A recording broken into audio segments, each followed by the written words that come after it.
여러분들은 마지막 이제 마지막으로 자녀들에게 해주고 싶은 말이 있다면 어떤 말씀을 해주고 싶으십니까? 뭐 교회 안 나가는 자녀들한테는 교회 좀 나가라, 예수 믿어라, 그럴 말도 해 주실 수 있겠죠. 많은 말로 어떻게 조언하고 싶은데 또 말보다는 또 물질도 주고 싶죠. 그래서 혹여나 우리 자녀들에게 이 세상 험하니 너도 당해봐라. 어? 심상을 가지고 있는 분은 여기 없으실 겁니다. 너도 똑같이 당해봐라. 그런 마음은 없으시잖아요. 내가 고된 삶을 살았으니까 너도 고되게 살아라. 그런 마음을 가진 분은 없으실 겁니다. 특히 어린 자녀를 바라볼 때. 네, 제가 딸이 올지 몰라가지고 안 하려고 그랬는데, 제가 둘째 딸이 제 얼굴을 비슷하게 닮아서 제 둘째 딸한테 넌 아빠 닮았으니까 그 얼굴로 한번 살아봐라, 험난한 삶을 살아봐라, 그런 말은 하진 않지 않습니까? 그렇다면 그리스도인인 부모로서 자녀들에게 어떻게 살라고 권해야 하는 것일까요?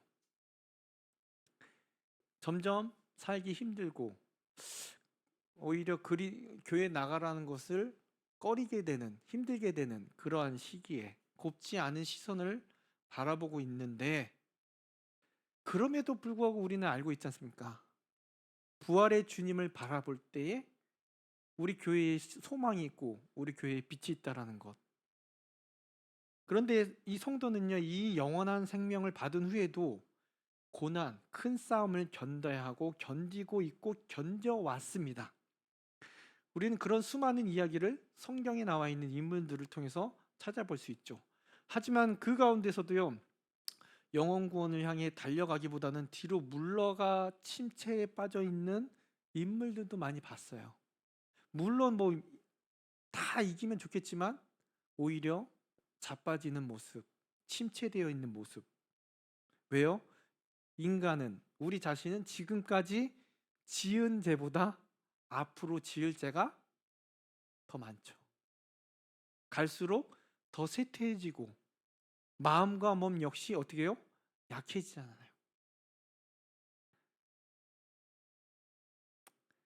이런 신자들에게, 그리스도인 된 우리에게 오늘 말씀을 통해서 바울은 다시 한번 도전을 줍니다. 함께 깨닫기 원하는데요. 먼저 오늘 7절 말씀 다시 한번 보면 이렇습니다. 하나님이 우리에게 주신 것은 두려워하는 마음이 아니요 오직 능력과 사랑과 절제하는 마음이니. 오늘 바울이 디모데에게 다독이면서 말하는 것 같아요. 야, 두려워하지 마. 그런 마음 준 적 없어. 너에게 주신 은사, 사명 이런 것 아니야. 어떤 마음이요? 도대체 디모데에게 어떤 일이 있었길래 바울은 이렇게 1장 7절에 말하고 있을까요? 아무래도 디모데가 상황이 좋지 않았던 것 같아요. 그의 사역에 있어서 순탄치 않았다는 것을 우리는 이 바울의 편지를 통해 알게 되는데요. 사역하고 있는데 디모데가 사역하는 곳에 그때 당시에 뭐죠? 거짓 교사들이 많았죠. 그래서 공격을 받고 있었습니다. 근데 디모데는 뭐예요? 어린 사역자. 그리고 항상 병약하고 늘 의기소침했었던 자라고 디모데 전서를 통해서 우리는 알 수 있습니다. 그런데 자신에게 큰 버팀목이었던 바울이 어떻게 돼요? 감옥에 갇혔죠. 그래서 그 다음에 어떻게 돼요? 복음을 전하는 것을 두려워했다고 오늘 바울을 통해서 듣게 됩니다. 두려운 마음이 아니다. 하지만 처음 그에게 안수를 사역자로 세울 때 주님께서 디모데에게 주신 것은 이런 것이 아니라 라고 바울이 말해주고 있는데요. 두려워하는 마음, 의기소침한 마음, 주눅든 마음, 침체된 마음이 아니라 어떤 마음입니까? 오직 능력과 사랑과 절제하는 마음 주셨다라고. 하나님이 디모데에게 주신 것은 능력이었어요. 사랑이었습니다. 그리고 절제였어요.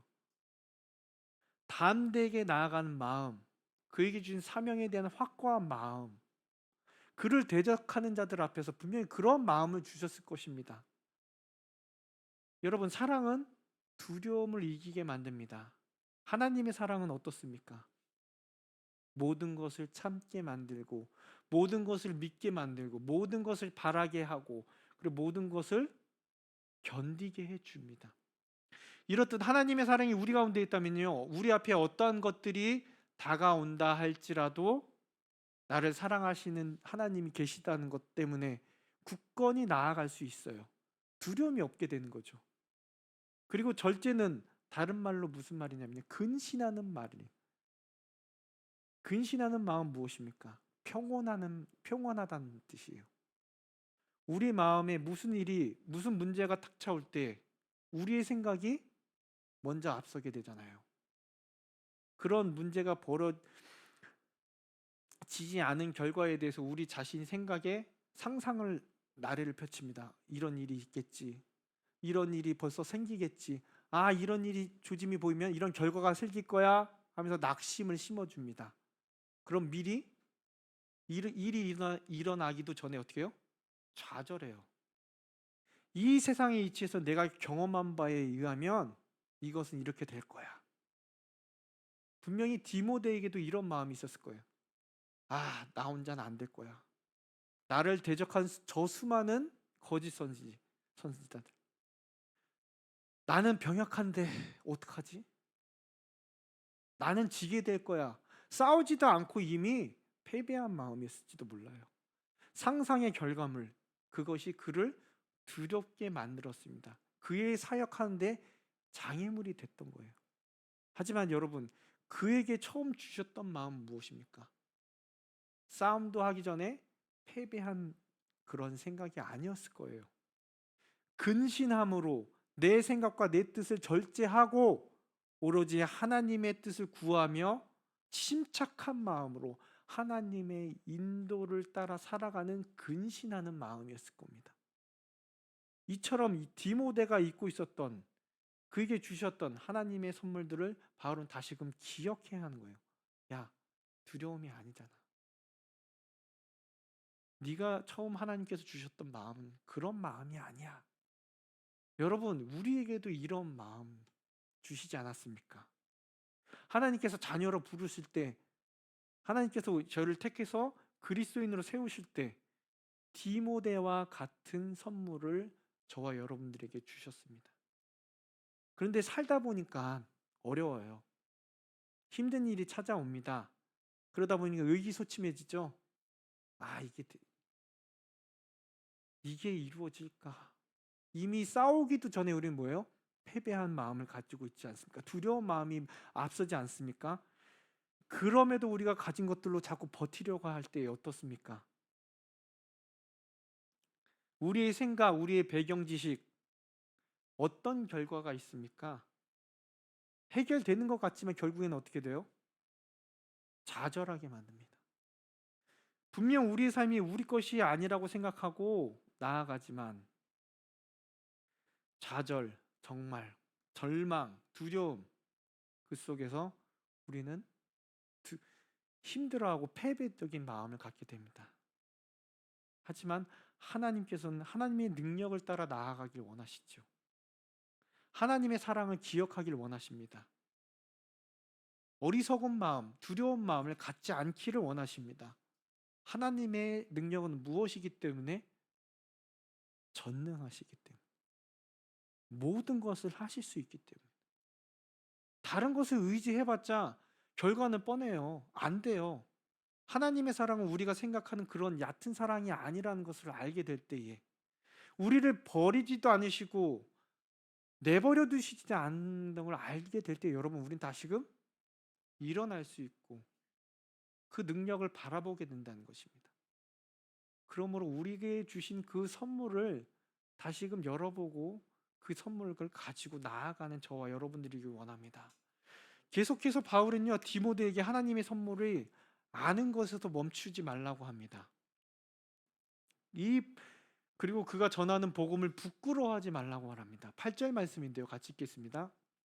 그러므로 너는 내가 우리 주를 증언함과 또는 주를 위하여 갇힌 자 된 나를 부끄러워하지 말고 오직 하나님의 능력을 따라 복음과 함께 고난을 받으라.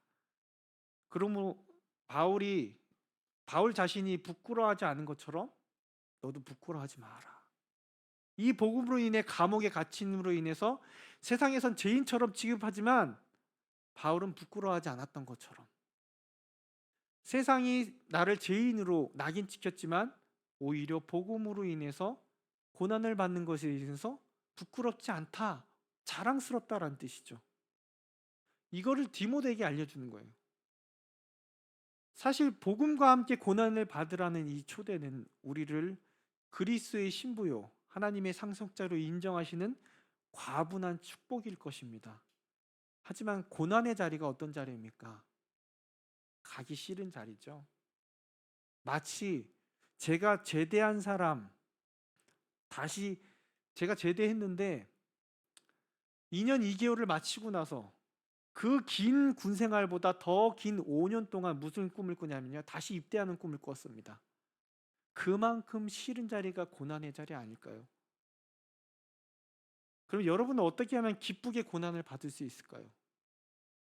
여러분, 디모데후서는 바울이 아들 디모데에게 주는 유언과 같은, 유산과 같은 서신입니다.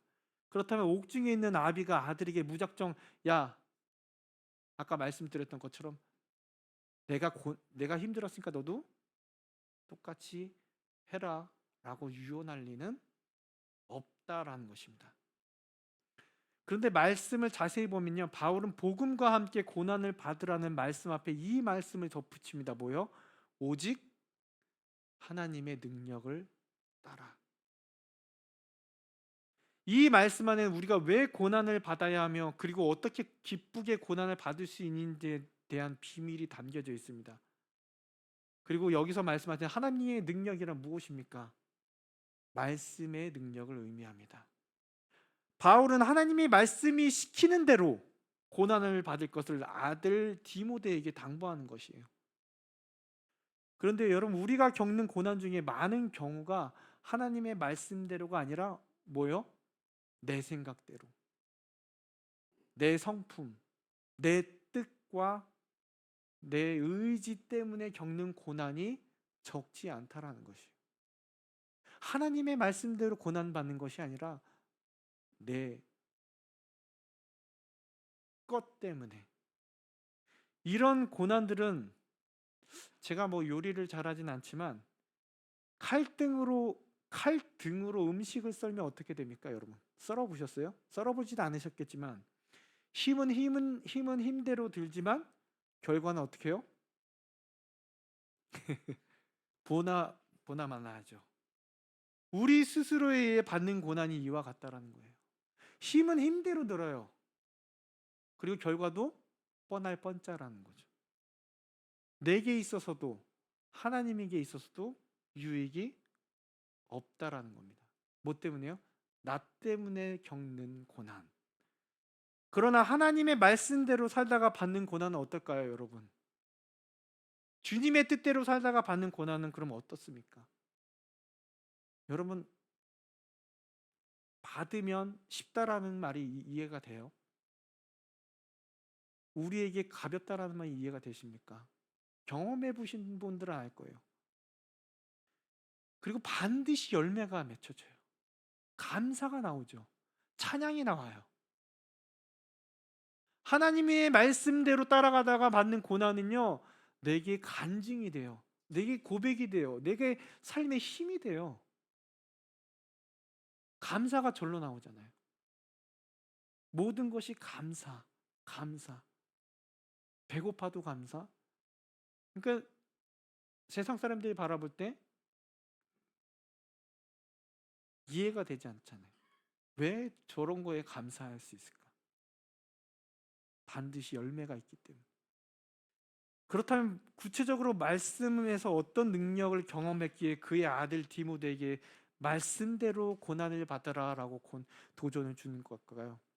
먼저 첫 번째 보자면 능히 영혼을 지키는 말씀의 능력이 있다라고 말합니다. 곧 우리의 생명을 지키는, 우리의 군을 지켜주시는 말씀의 능력이 있다. 디모데 1장 12절 말씀인데요, 같이 읽겠습니다. 말미암아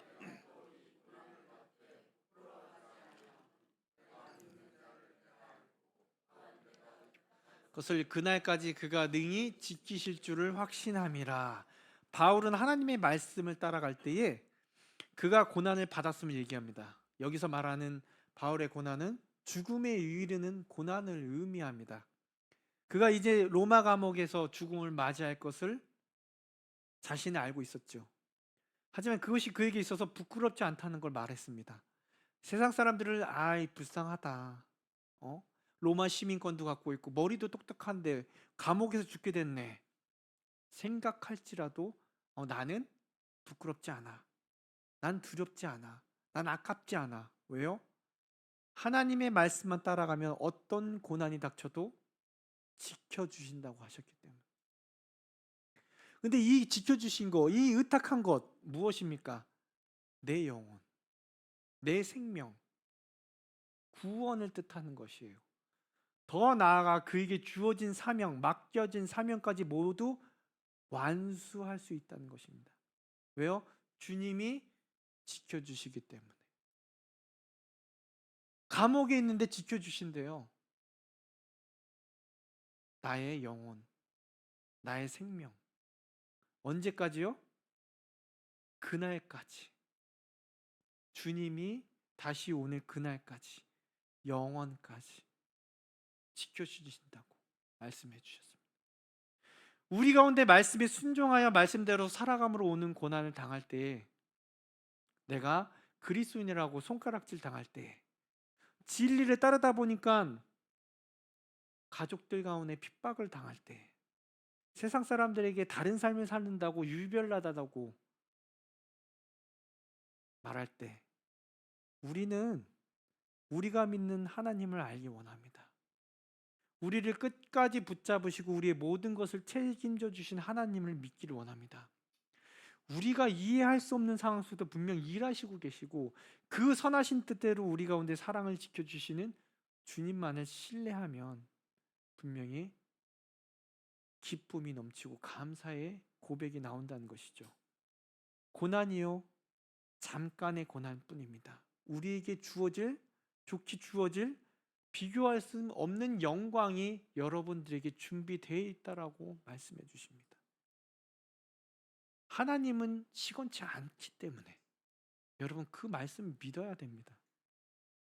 그러므로 바울은 죽음을 앞둔 상황 속에서도 말할 수 없는 힘든 고난 가운데서도 믿고 있었어요. 이거는 잠깐이야. 십자가에서의 자신의 생명을 주신 아버지께 맡김으로 죽음에서 승리하시고 영광 가운데 계신 주님을 본받아 생명과 사명까지 그를 그 자리에 부르신 하나님께 맡겼던 것입니다. 우리도 그와 같이 나아가길 원합니다. 복음을 위한 고난, 그 발자취를 따라간 저와 여러분들이 되길 원합니다. 두 번째는 어떤 한계에도 매이지 않는 말씀의 능력입니다. 디모데후서 2장 9절인데요. 같이 읽겠습니다. 복음으로 말미암아 같이 매이는 데까지 고난을 받았으나 하나님의 말씀은 매이지 아니하니라. 하나님의 말씀은요, 나 자신이나 상황에 어떠함에 얽매이지 않고 그것을 초월하여 하나님의 뜻을 이루는 능력이라고 합니다. 여러분, 바울은 세상적으로 볼 때 아까 말했듯이 범죄자예요. 그가 한 것은 오로지 그리스도 주님만을 전한 것밖에 없습니다. 그럼에도 일반 범죄자와 같은 대우를 받았습니다. 그로 인해 감옥에 갇혔고요. 현실적으로 보았을 때 그는 하나님께서 주신 사명, 복음을 전하는 일을 더 이상 할 수 있는 상황입니까? 없죠. 이제는 더 이상 주의 복음을 가지고 나아가지 않는 것처럼 보일 수 있습니다. 매인 것처럼 보일 수 있다는 거예요. 하지만 바울은 말해요. 나는 갇혀 있음으로 인해 자유롭지 못해. 내 몸과 내 손은 잡혀 있지만 고난을 받지만 내가 전한 하나님의 말씀은, 복음은 결코 매이지 않았다. 하나님의 말씀은 시간과 공간을 초월함으로 우리에게 말씀해 주시는 것입니다. 하나님의 뜻인 복음이 전해지는, 하나님의 말씀이 전해지는 일에 있어서 여러분, 환경과 상황이 제약을 받지 않는다는 것입니다. 이 사실을 알게 될 때 우리는요, 내가 하는 만큼 되고 내가 하지 않으면 하나님도 아무것도 못하는 그런 착각에서 나오는 엄청난 부담감을 떨치고 내게 주어진 자리에서 홀가분한 마음으로 고난을 받을 수 있게 된다는 것입니다. 내가 안 하면 하나님도 안 하신다, 그런 착각에서 벗어날 수 있다는 것이죠. 이것을 깨닫게 해주신 것이에요. 환경적으로 오는 요인으로 인해 하나님의 일이 이루어지지 않는다는 것이 아님을 우리는 깨달아야 하는 것이죠. 그럼에도 불구하고 내가 어렵고 내가 병실에 있을지라도 하나님의 말씀은 전해지고 하나님의 뜻은 이루어진다라는 것입니다. 그러므로 우리에게 오는 고난 역시 하나님의 뜻 가운데 있음을 믿고 두려워하지 말아야 돼요. 내가 고난 가운데 있어서 아무것도 못할지라도 이미 하나님의 복음과 하나님의 뜻이 이루어지고 있다는 것이죠. 우리가 보기에는 더뎌요. 우리가 보기에는 아무것도 이루어지지 않는 것처럼 보입니다. 하지만 하나님께서 말씀 그대로 이루어지고 있다는 사실을 기억하시길 원합니다. 그러므로 우리가 사명을 가지고 살아갈 때 담대하게 나아가는, 세상에 매이지 않는 저와 여러분들이 되길 원합니다. 마지막으로 사명을 완수케 하시는 말씀의 능력이 있습니다. 4장 5절 말씀인데요, 같이 읽겠습니다. 그러나 너는 모든 일에 신중하여 고난을 받으며 전도자의 일을 하며 내 직무를 다하라. 디모데에게 사명을 강조합니다. 그 이유에 대해서 자신의 고백으로 디모데에게 전합니다. 주께서 4장 17절 말씀인데요, 이와 같이 고백으로 말하는데요, 같이 읽겠습니다. 주께서 내 곁에 서서 나에게 힘을 주심은 나로 말미암아 선포된 말씀이 온전히 전파되어 모든 이방인에게 듣게 하려 하심이니 내가 사자의 입에서 건짐을 받았느니라. 바울은 자신에게 주신 이방인의 사도의 사명을 완수케 하기 위해서 하나님이 심지어 누구의 입에요? 사자의 입에서까지 건져주셨다고 경험했습니다. 진짜 사자의 입이 아니라요, 바울이 감옥에 석방되어 사형을 명쾌하셨음을 의미합니다. 그런데 그 이유가 다름 아닌 자신에게 맡겨진 사명의 복음을 전한 일에 가운데 세우시는 것이라는 것이죠. 하나님께서 내게 주신 사명은 내가 교만으로 그 자리를 떠나지만 않는다면 어떻게 해요? 반드시 이루어진 주신다는 것입니다. 이것이 확신할 때의 모든 불안감을 떨치고 든든한 마음으로 고난에 참여하게 됩니다. 나는 할 수 없어, 내가 아니어도 괜찮아 라는 마음이 아니라 내게 주신 사명, 예배자로서의 사명 이루게 하시는 하나님의 인도하심을 신뢰하며 나아가야 된 것입니다. 내 힘으로는 안 돼, 내 능력 밖이야 라는 생각하는 것이 아니라 내가 해도 되고 안 되는 문제가 아닙니다. 우리가 주님을 위해 사명을 감당함에 따라오는 고난, 하나님의 말씀을 따라 살아갈 때 오는 고난 받아야 함은 주 예수 그리스도께서 나를 위해 죽으셨기 때문에. 그래서 그리스도인의 고난은요, 숙명입니다. 그러므로 이제는 내가 산 것이 아니라 내 안에 있는 살아계신 주님을 대신해서 살아가야 하는 우리 자신이기 때문에 여러분, 우리의 뜻이 아니고 우리의 삶이 아니고 이제 주님이 원하시는 그 걸음을 걸어가야 되는 것이 어려워요. 쉽지 않습니다. 고난의 길을 가는 것이 두렵기도 합니다. 디모데도 두려워했잖아요. 그래도 우리는 소망하길 원합니다. 주님께 기도하며 노래하길 원합니다. 내가 있는 자리에서 힘주시며 동행하시며 원하는 그분의 삶을 한 절이라도, 그 나와 있는 한 절이라도 닮기를 원한다고, 그 사명을 감당하기 원한다고. 비록 내가 정말 코딱지만한 사명을 가지고 있더라도 정말 하나님, 이 사명 이루게 하여 주시옵소서. 내 뜻이 아니라 하나님의 뜻이 하늘에서 이루어진 것 같이 이 땅에 나를 불러주시고 나를 세워주신 저와 여러분들 가운데 복음을 위해 걷는 그 고난 가운데 오늘도 넘어지지만 그럼에도 불구하고 하나님 이 자리에 나와서 예배하는 우리 가운데 능력과 사랑과 절제의 마음을 가지고 주신 그 선물을 가지고 한 걸음 한 걸음 나아갈 수 있는 저와 여러분들이 되게 이 시간 간절히 기도합니다. 이 시간 우리 말씀을 생각하시면서 같이 찬송하기를 원합니다.